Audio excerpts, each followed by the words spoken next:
আমি আজকে পটল বাটা করব। কড়াইতে তেল দিলাম, শুকনো লঙ্কা,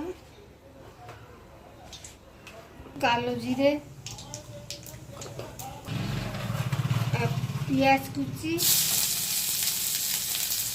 পেঁয়াজটা লাল হয়ে গেলে আমি পটল বাটাগুলো দিই। পটলটা বেটে নিয়েছি, একটুখানি আদা দিয়েছি আর একটা কোয়া রসুন আর দুটো কাঁচা লঙ্কা।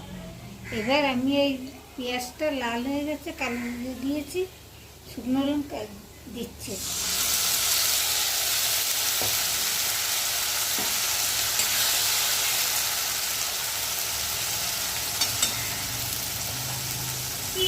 নুন,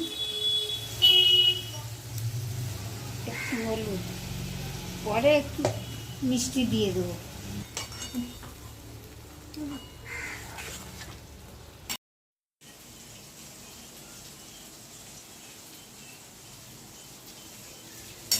এবার হয়ে গেছে, নামিয়ে নিচ্ছি।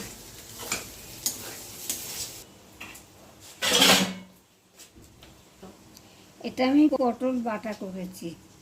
পটলটা আগে করে নিয়ে বেটে নিয়েছি।